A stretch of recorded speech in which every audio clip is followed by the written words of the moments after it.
even better, this is Intactivism, which is anti-circumcision activism.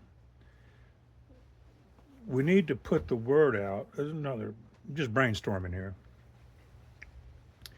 to every law enforcement officer in the country, from the DOJ and their FBI to the state attorney general's offices and every policeman on the beat, every detective, every sheriff's deputy, and that there's a big money lawsuit ripe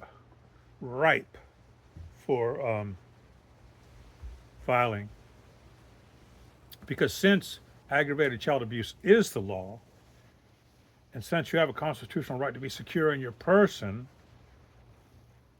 and that right shall not be violated, unquote, and without due process of law, and since the Constitution says equal protection, and since the legislature, I mean, how boneheaded to do this, has said emphatically you cannot cut a female child, you know, then a law enforcement officer can go in and make an arrest. This is going to take about one. This is going to take about one arrest. And the district attorney can give the arrestee a good deal. I don't care. But it's going to take one arrest to stop the madness. Now, because this is right in the center of the charter of law enforcement, right in the center of it, protecting defenseless children. Now, say they get fired, they get demoted, something untoward happens to them. Boy, they got a big damn lawsuit on their hands or what?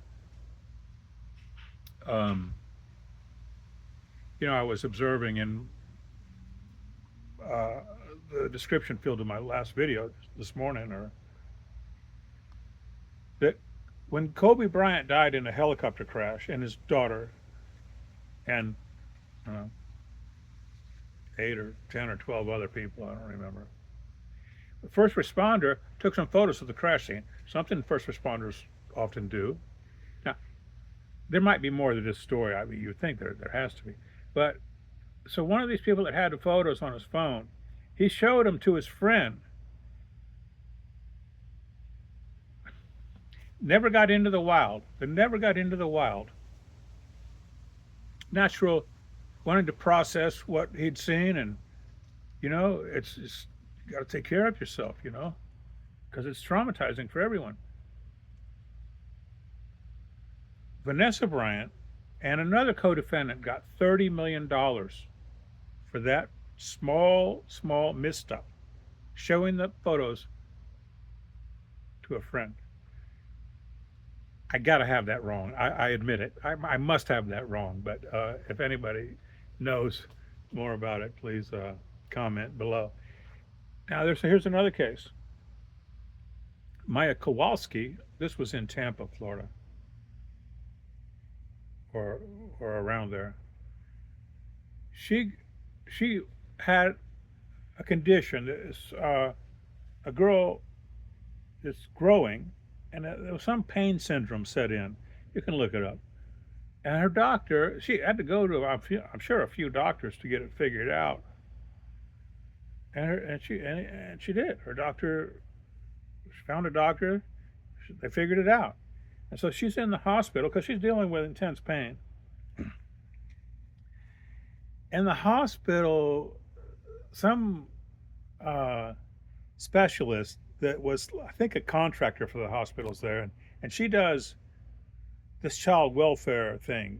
I don't forget what it's another one of those things. This can't quite be right. Well, anyway, they kind of commandeered the child from the parents, and it was so idiotic, and it lasted so long that the mother ended up killing herself. And then the child outgrew this syndrome that she was experiencing. Well, her, she got an attorney, her and the father, I suppose, whatever, sued the hospital and won $200 million. In fact, the judge on that case was Hunter Carroll.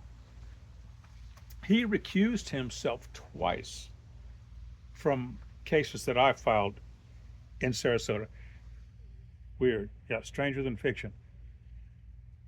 In another case, well, children are being mistreated. So, you know, boy, you talk about politics. Uh, and the judges that instead of abiding the rule of law, it's they're all about political expediency. And even the judge in this case, if he just makes such a simple ruling, I mean, such a clear, manifest injustice, like the easiest case that ever been before him.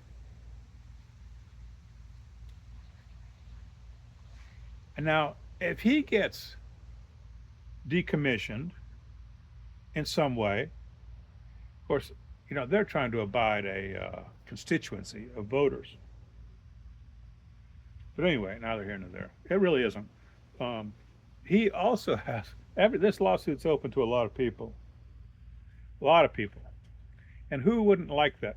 What lawyer? I mean, because they like the big money lawsuits, especially the ones that are so obvious. Boy, this is just this huge tree full of low-hanging fruit that nobody's picking on.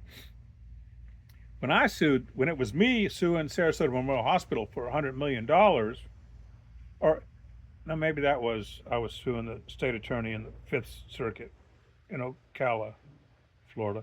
Anyway, I'm almost sure that one of my first suit against Sarasota Memorial Hospital was for money. Can't remember the number I put on it. Maybe it was 20, 25 million, something like that. Now the judge, oh my God, this was Judge Charles Williams, and he said the most ignorant thing you can imagine. And he's it's the home team thing. He's playing for Sarasota Memorial Hospital. It's a public hospital, et cetera, et cetera. And they have some kind of immunity they can't be sued beyond 200,000. But the 200,000 would send the message. So now if the judge was in line for millions of dollars, the policeman can do this where the judge can't, because the judge is elected. He probably cannot be fired by whoever, the Supreme Court of Florida. But if a policeman did this and he had any trouble at work, boy, would he have a big lawsuit on his hands that a lawyer would love to have, absolutely love to have. All right, well, I'm going to, push on that one a little bit and go through a couple of sleep-wake cycles and see how it develops. Thank you.